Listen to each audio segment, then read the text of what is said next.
everybody, welcome back to my channel. My name is Rose and this is where I do art videos.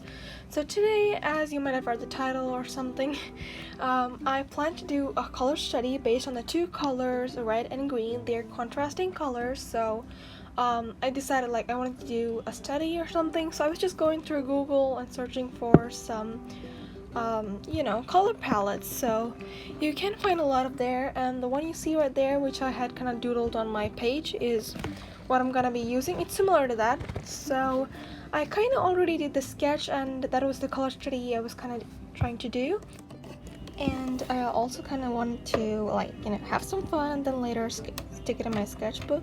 So right now I'm just basically kind of opening up my watercolor set and just getting ready for painting. So yeah, and later I'll be kind of telling you the colors. For now, I think you guys would enjoy the sound of the clips itself, so I'm not really gonna do a voiceover right now.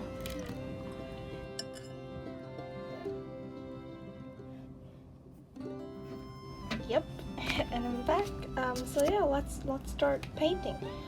So right here, I am just scraping the bunch of paint from my palette, and the colors are Jaune Brilliant, which is kind of like a peach, and I think the other color is Vermilion Hue, and the number is 014 according to the Sakura Koi watercolors, and Jaune Brilliant is 067.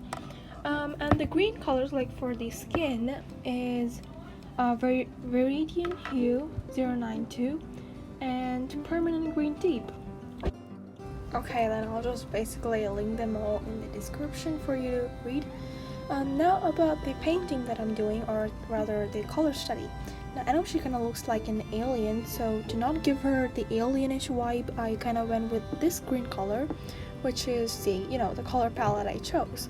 Now don't ask me why I put the 3 buns on top of her head. I don't know, I just came to my head, so I just did that. And today I'm not really in the mood to go overboard with painting, so I'm just gonna use some color pencils and go crazy and go wild with it.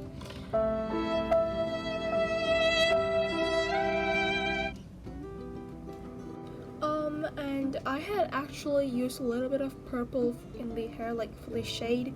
I didn't really film that part, but yeah, I just thought I'd mention it. And right now I'm just going in with the color pencil and darkening up the shadows, because the highlights are already there because of the watercolor.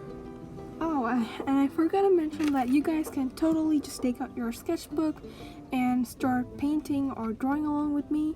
I think that'd be a really good thing to do, so yeah, don't feel free to do that. Now that clip you saw before right then was in real time, so you can see how I actually color in real time. So right now I just went in with the green for the little bit of a blush thingy on the face. Not really blush, but that part of the face kind of darker. And now I went crazy with the red there, and yes, I did something like that.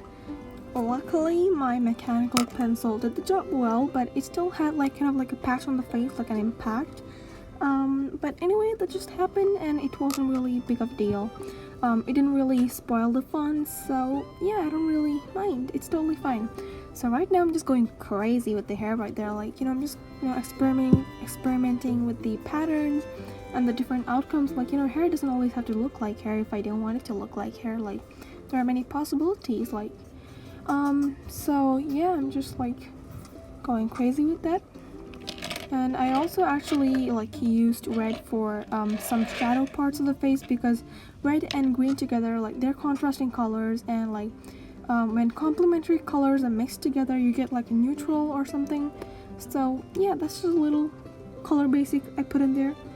And I'm basically using this pen right now. So after I was done with the color pencils, I thought I'd go in with this green pen and use it as her eyeliner, I really like that nose right there right now. It just kind of looks realistic, I guess. I think it has the perfect amount of shade and highlight. The highlight is not too white, so I think that's what makes it look realistic.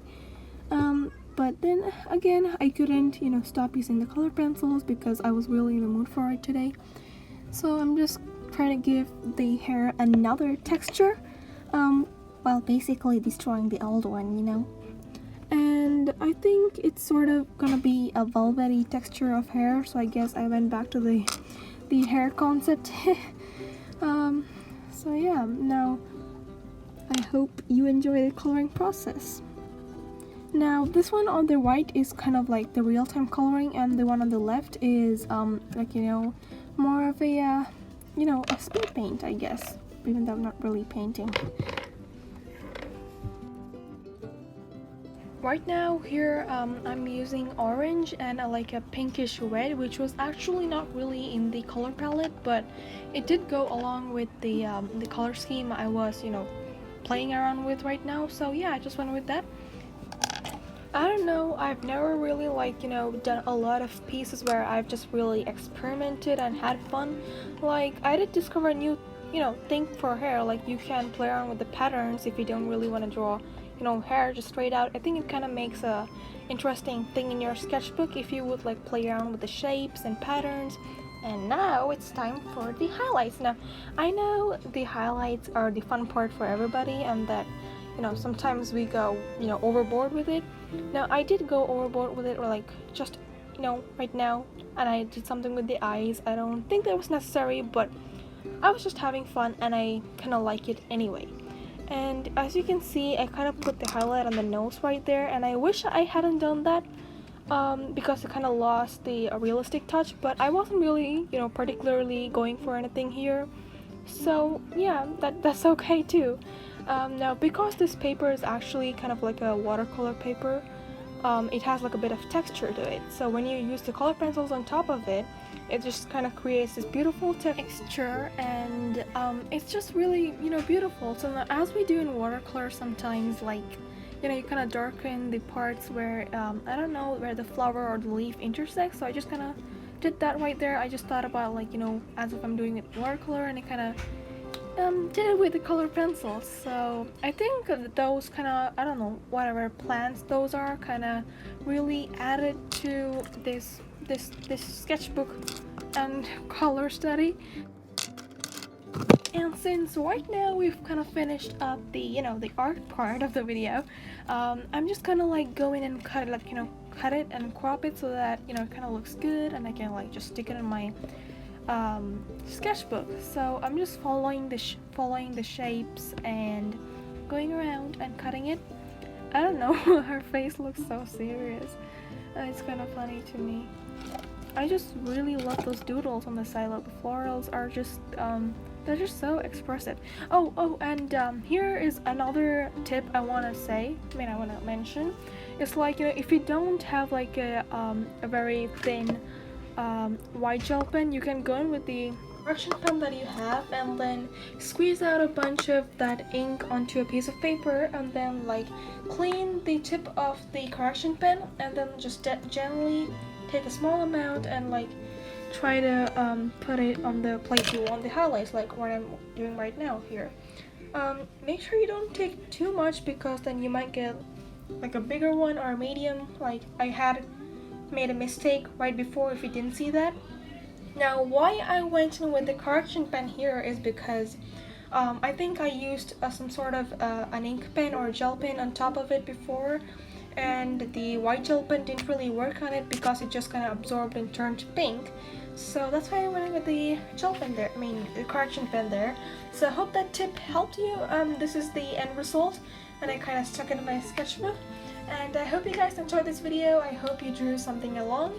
And yeah, that's it for this video. And I have more on the end screen if you haven't watched it already. And until next time, bye!